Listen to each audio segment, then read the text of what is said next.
In 1950, a word was born that would change how we view reality. Brainwashing. It started as a mystery. American posts in the Korean War were returning home, but they weren't the same. Some were praising their captors. 21 of them even refused to come home, choosing to stay in communist China. The public was terrified. Had the enemy found a magic button in the human brain? The term was popularized by Edward Hunter, a journalist and CIA operative. He claimed the Chinese used ancient mystical techniques to scrub a mind clean, a dark reality. There was no magic. There was only sleep deprivation, social isolation, and extreme guilt. It wasn't a sci-fi ray gun. It was a psychological sledgehammer. If the public was scared, the government was obsessed. From 1953 to 1973, the CIA launched Project M. This wasn't a conspiracy theory, it's a declassified fact. They spent millions trying to find a truth serum or a Manchurian Candidate. They experimented on unwitting US and Canadian citizens. In Montreal, Dr. Ewan Cameron subjected patients to psychic driving. He put them into drug-induced comas for weeks, playing looped audio messages like, "You are a bad mother," over and over. The result? He didn't create super spies. He created vegetables. Patients woke up unable to remember their names or families. The myth.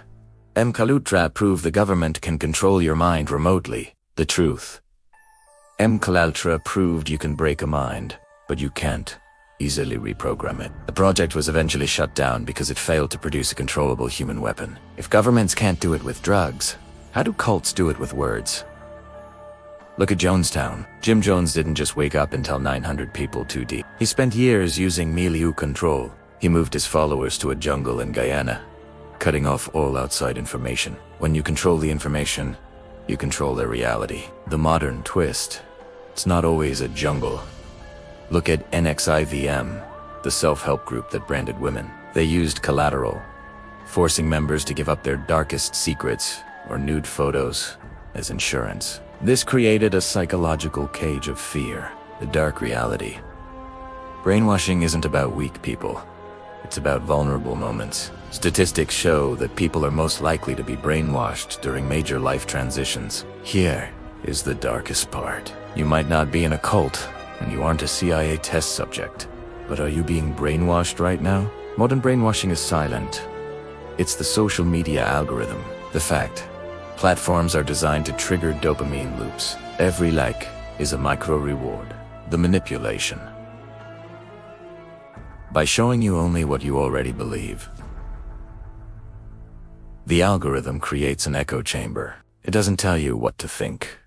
It tells you who the enemy is. This is soft brainwashing, gradually shifting your perception of reality until you cannot understand how anyone could think differently. The reality of brainwashing is dark, not because of secret chemicals, but because of how fragile our sense of self truly is. We are social creatures.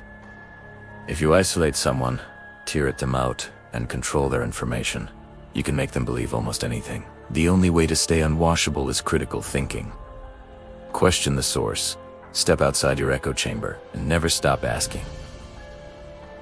Why do I believe what I believe? Do you think you're immune to these tactics?